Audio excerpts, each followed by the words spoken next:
Hi, my name is Sydney Anderson, and my discussion question is contraception is considered by many to be the responsibility of women, and women are often blamed for and must cope with unintended pregnancies. Discuss this commonly held belief. What could be done by parents, schools, or churches to change this? Well, did you know that in 2019 it was reported that 45% of all United States pregnancies represented unintended pregnancies? Unintended pregnancies include those that women themselves say that they did not want or that occurred earlier than they desired. Almost half of all pregnancies aren't wanted by the woman, yet they bear the burden of still being the primary caretaker of said child. This unruly fact is evidently a double standard in our society, simply because it takes the male sperm to impregnate. In the words of our elders, it takes two to tango. Today we are going to discuss the origin of how and why contraception is the burden of a woman versus a male. Is it our responsibility to effectively protect ourselves from unintended pregnancies? I mean, we are the ones who carry the child, but we're not the only ones who help create it. When I became of age as a woman, the first real thing I remember my mother teaching me about sex was not to get pregnant and wear a condom, or not to let boys get in my pants. Don't get me wrong, I had an amazing mother, but I'm not sure if she felt uncomfortable about the discussion of sex or if she didn't know how to thoroughly explain because it hadn't been taught to her. Either way, our first conversation about sex wasn't very informative and quite vague, if I'm being honest. I remember thinking as a child that sex was more dangerous than it is enjoyable, that you'll probably get pregnant every time you participate in any sexual act. It's a bit extreme, but this is the stigma that crowds the idea of sex. It is deemed as bad, uncomfortable, not for a woman's mouth, etc. It's typically a hard topic to discuss amongst any parent child dynamic. Growing up, I did experience a pressure to not bring a child home as a young woman. It was way more acceptable for a boy to impregnate than it was for a girl.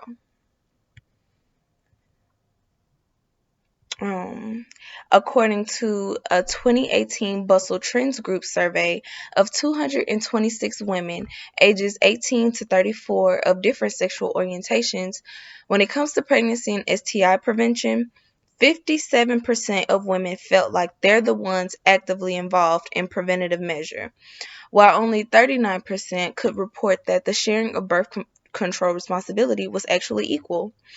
This excuse me, this isn't all that surprising to me in a culture where sex is about the gratification of a man rather than it is a woman.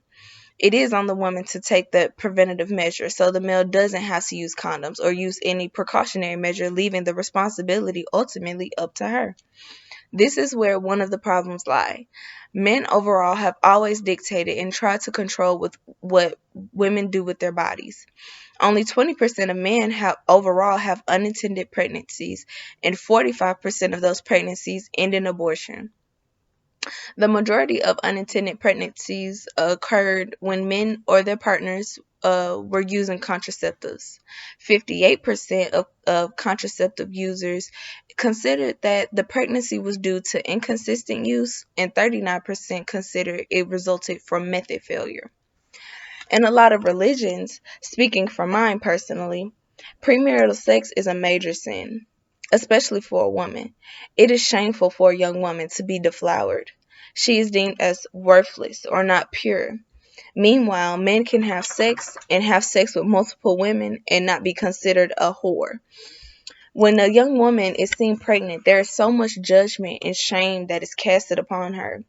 It is simply unfair.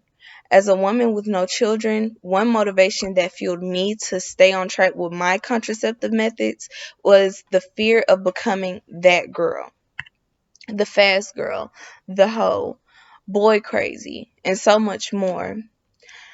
The judgment is real, and unfortunately, it's seen in the places you're supposed to feel the safest and most comfortable at, like church, work, or even at home. Did you know that the earliest form of contraceptive use of women dates back to 1850 BC? It was called a pessary. A pessary is an object or concoction inserted into the vagina to block or kill sperm. By 1850 BC, Egyptians used pessaries made of crocodile dung, honey, and sodium carbonate. Since 1850 BC, we shared the responsibility of birth control. Then the introduction of the oral contraceptive gave us as women an even bigger role in effective contraception. For the pill, you have to take it on time, every day, and most importantly, stay consistent. It's for it to only be 99.9% effective, and it still leaves that 0.01% chance of pregnancy. In conclusion, I feel that women have been viewed as the person who shares the sole responsibility of effective contraception, although I do feel that it is unfair and not true because it's definitely a responsibility for both parties involved. Thank you.